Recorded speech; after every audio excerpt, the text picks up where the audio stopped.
Hi guys, in this video I'm going to show you the 5 science-backed strategies to ace your next exam. So before I tell you all those steps, there are 5 things you need to ask yourself. The first thing is when to study and how much do you think you can study. That's number 1 thing you need to know.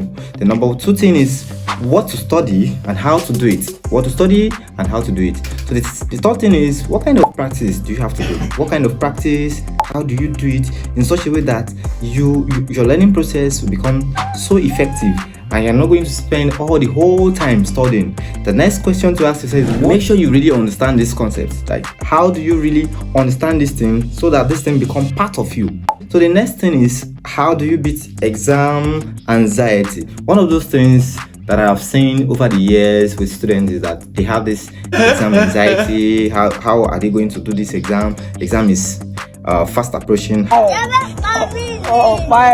are they going to conquer this exam? So these are the 5 questions you need to ask yourself. So based on these 5 questions, I have come after 600 hours of research.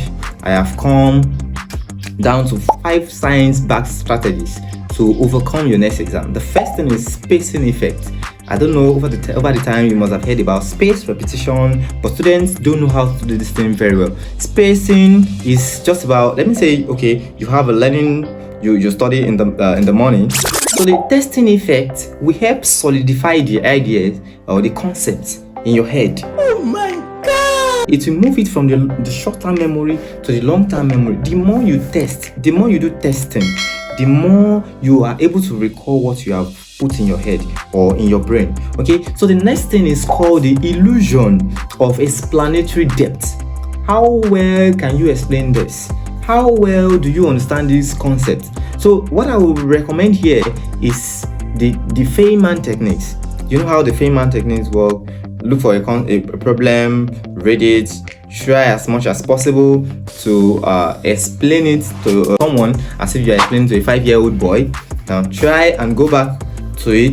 Is there any mistake? Do that all over again. So for this place, Feynman techniques is highly recommended. Okay, so that you will have to criticize yourself, see what is wrong, see what is right. So the next thing is exposure to exam questions. Such questions, for example, let's say you want to take a GCE exam. What you have to do is make sure you expose yourself to the exam condition. Okay, let's say mathematics will take 2 hours to do if you want to have GCE exam. So make sure you expose yourself before the real exam. Expose yourself to mock like 2 hours every time so that anxiety will leave you. Another major thing I recommend, which is the last thing, is trying to practice majorly according to the kind of exam you want to do.